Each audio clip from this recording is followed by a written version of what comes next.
मौत का घर। इस अपरिचित कहानी की यह घटना अगस्त 1976 की है। शिकागो शहर में रॉबर्ट नाम का एक आदमी अपनी पत्नी के साथ अपने घर में रहता था। उस घर का नाम था द सिल्वर ओक। एक रात उन दोनों ने एक बूढ़े आदमी को सीढ़ियां चढ़कर आते हुए देखा। वह काफी कमजोर और थका हुआ लग रहा था। कुछ देर बाद सीढ़ियों पर बैठकर रोने लगा। रॉबर्ट ने उसका परिचय और रोने का कारण पूछा। इसका परिणाम यह हुआ कि वे दोनों पति पत्नी पागलों जैसी हरकतें करने लगे।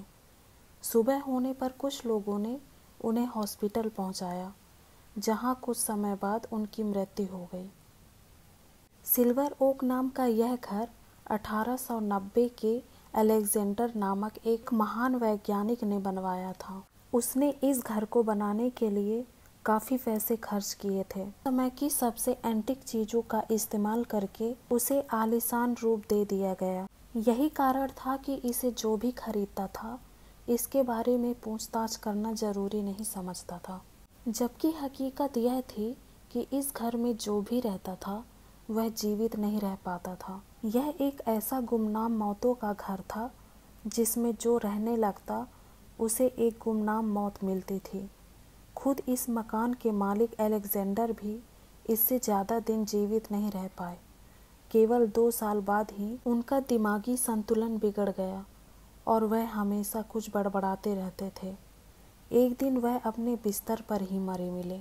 उनकी मौत की घटना जब पुरानी हो गई तो उनके भाई ने इसे बेचना चाहा और एक अमीर महिला ने इसे बहुत सारे पैसे देकर खरीद लिया। उसके चाचा सोने के व्यापारी थे। उनके पास अपार संपत्ति थी।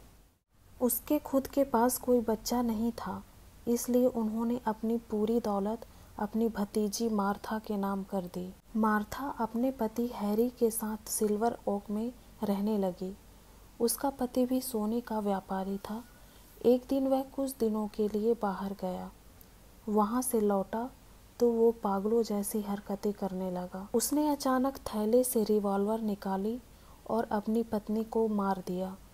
फिर उसने अपने आप को भी गोली मार लिया। लोगों ने पति पत्नी का झगड़ा समझकर उसे भुला दिया। घर का अगला खरीदार विलियम नाम का एक शख्स था। वह एक बड़ी कंपनी का मालिक था। इस घर में रहने के कुछ समय बाद अपनी शादी की सालगिरह के अवसर पर एक बड़े भोज का आयोजन किया। इसमें उसने अपने रिश्तेदारों और दोस्तों को आमंत्रित किया। लेकिन सुबह पता चला सभी घर के लोग और मेहमानों में से कोई भी जीवित नहीं बच पाया। सिर्फ यही कहा गया कि शायद खाना जहरीला था।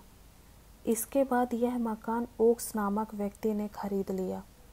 ओक्स एक पुरातत्व विभाग में अधिकारी था। एक रात उसने पूरे घर में भयानक चेहरे देखे जो भयानक आवाज में कुछ कह रहे थे। अगले दिन उसने अपने विभाग के कुछ दूसरे अधिकारियों के साथ मिलकर खोजबीन शुरू कर दी, लेकिन सभी इस रहस्य का पता लगाने में असमर्थ रहे।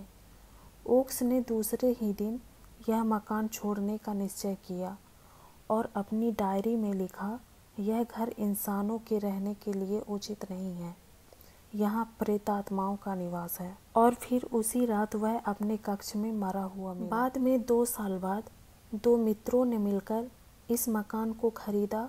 जैक और जैक्सन नाम के 2 दोस्त जिस दिन यहाँ रहने आए, कुछ देर बाद जब वह बाहर जाने लगे तो उसे लगा कोई उसका गला जोर से दबा रहा है और उसे चीखने भी नहीं दे रहा है। थोड़ी देर बाद उसका दिमाग सब कुछ भूलने लगा और फिर वह अजीबोगरीब हरकतें करने लगा। जब उसे हॉस्पिटल ले जाया गया तब वह जोर जोर से चिल्लाने लगा, बचाओ बचाओ।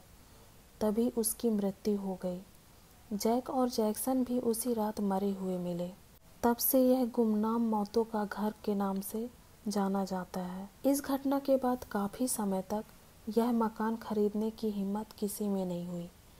काफी लंबे समय के बाद इसमें एक किराएदार रहने आया, लेकिन 1 हफ्ता बाद उस परिवार का बड़ा बुरा हाल हुआ। शासन की ओर से इस मकान को अभिशप्त घोषित कर दिया गया और इसे गिरा दिया गया। लेकिन आसपास के लोगों को उस जगह पर चीखने और रोने की आवाज़ें अक्सर आज भी सुनने को मिल जाती है। मौत के इस घर में गुमनाम मौतों का रहस्य आज तक बना हुआ है।